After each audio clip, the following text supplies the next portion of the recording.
Hey y'all, welcome to the vlog. How are you today? I am good. I'm a little frustrated and we're gonna talk about that.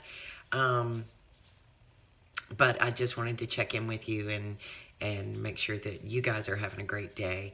I know my day is gonna get better, but just a little bit stressed because of a story that's been in our local news. There was a teacher and a principal here in our county who were arrested for child abuse. So anyway, here's what happened. They had a behavior issue with a special needs student, and the security camera in the school showed them dragging this 10-year-old boy down the hallway by his legs, and he sustained some head injuries from that, and they have been suspended, and there is an investigation that's ongoing. It's the topic of conversation on several of the local Facebook pages, and our local news affiliates have posted on their Facebook pages, and you know, the conversation is just going crazy. And what is upsetting are the people who have come out in defense of these teachers. And of course, you know, we weren't there, but you know, the camera doesn't lie, and there's footage that prompted authorities to take action. So, you know, and merited an investigation. So, you know, there you go. Anyway, several of the people who have commented, some have said, you know, that they are familiar with special needs, but they're confused about, they think tantrum is the same thing as a meltdown. It is not. There was one lady that commented that her brother-in-law was nonverbal and that she had seen him break things, and he's an adult now. She had seen him break things and do scary things and bite himself until he bled, which in her mind she equated with he feels no pain. So it's okay to drag someone down the hallway and give them you know, injuries because they feel no pain. I mean, come on. Seriously. That's absurd. Maybe they don't express it like, you know, someone thinks that they ought to. Or, it just makes me so mad. Maybe they don't know how to show it, or maybe they don't know how to communicate that. But, you know, they're still human beings. They are people with feelings, and they are important, and they matter. Sorry. Let me just take just a little break. Okay. Yeah, I mean, these people, they matter, and they do have feelings. And, you know, I mean, can you imagine a pain or a stress or a sensory overload that is so great that that in your existence, the better alternative is to bite yourself until you bleed? That's a distraction. That's a distraction behavior. When these kids stim, that's a comfort that helps them to deal with sensory overload. And, you know, we can't be inside their little bodies and know what they're feeling, but it must be a great and powerful thing that they're feeling to cause them to self-harm. And the only thing that I can equate it to is that there was a point in time when I had shingles. Anyone that's ever had that can tell you that is a unique and sharp pain that can occur from those.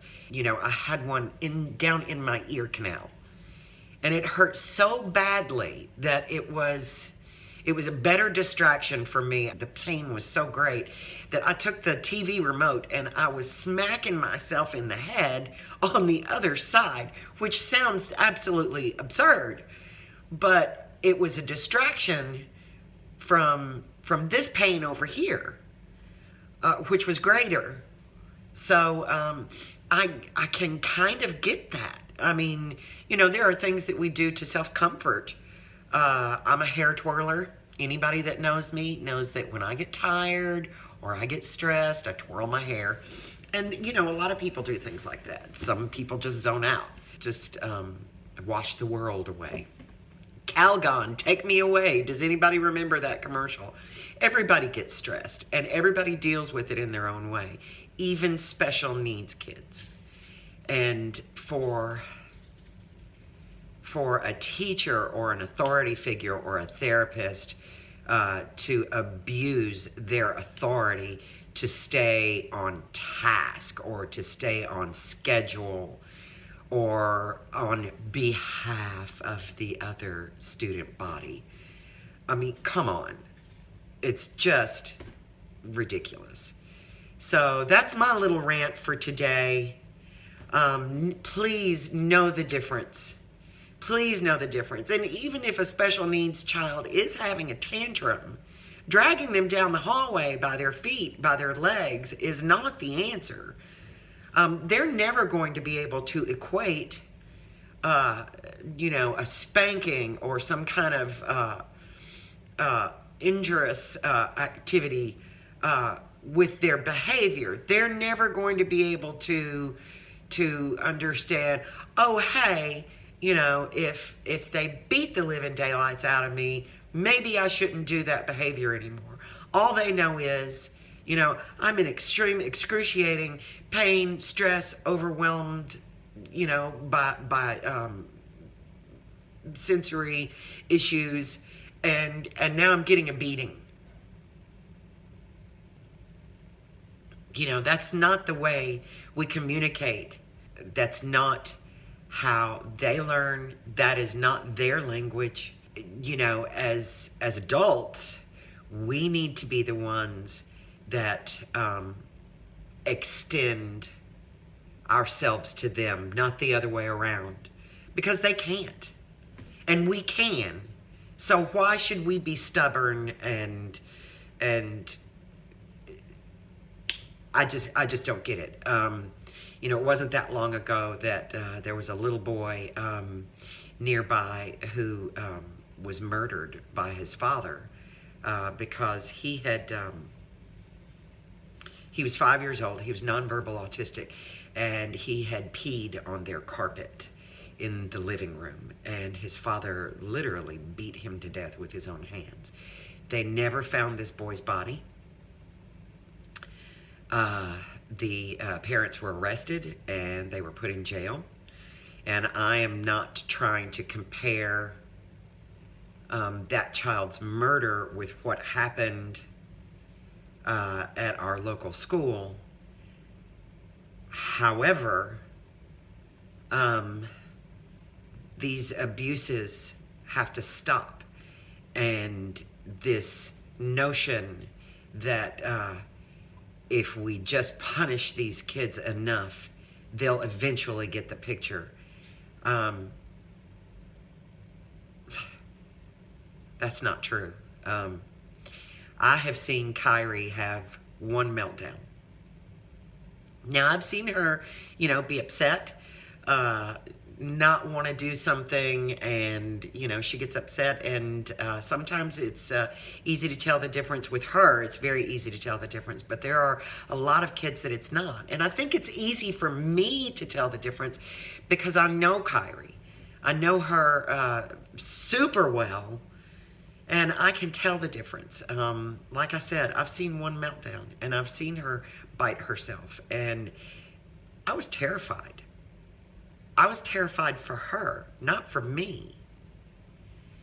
And I was, you know, my heart was broken for her, not for me. Yeah, it made us late to where we were going. So what? in the scheme of things, at the end of the day, when I'm on my deathbed, I'm not going to be saying, gee, I really wish Kyrie hadn't made us late that day.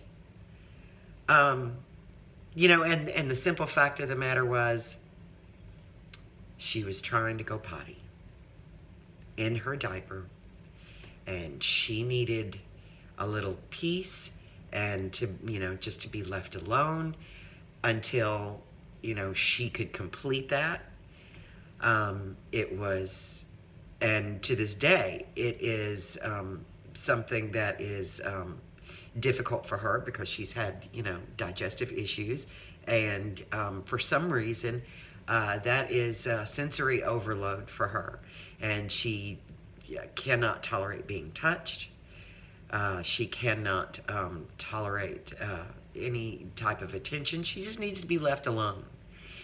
And once we learned that, then everything was okay.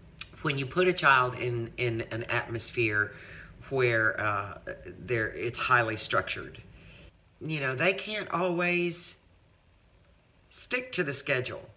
They do their best.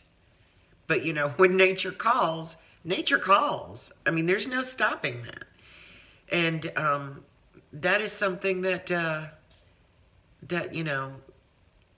sometimes you got to give them a break and let them do things in their own time. They're not going to learn at the same rate. They're not going to function at the same rate as a neurotypical child. They may need to walk more slowly. They may need more time for a variety of things. And you have to give them that.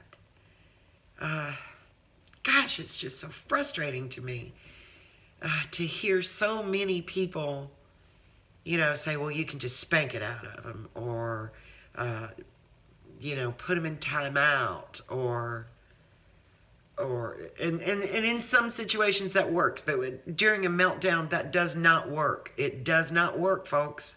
They don't pick and choose when they have those moments. They do not, and they cannot help it.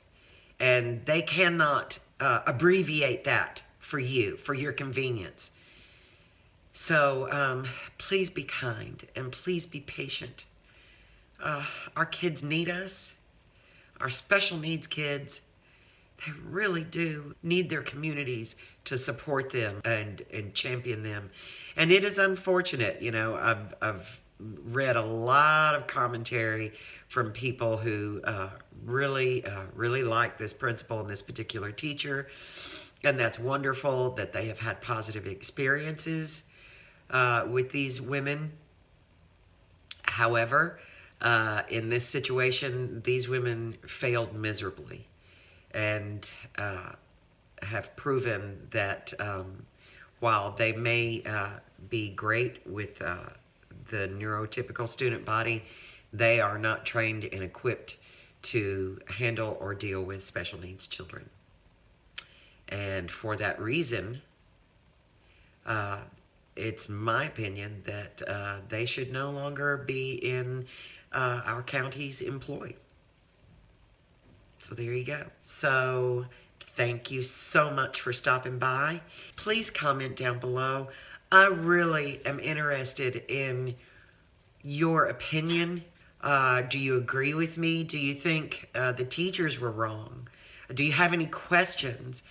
This is where I want to open up dialogue and grow this world of understanding and love and community for my beautiful special needs granddaughter, because she means more to me than anything. She's the bee's knees, y'all. If you have any comments whatsoever, please leave them down below. I will answer every single one. I appreciate you guys. I thank you for stopping by, and we will talk to you tomorrow. Bye.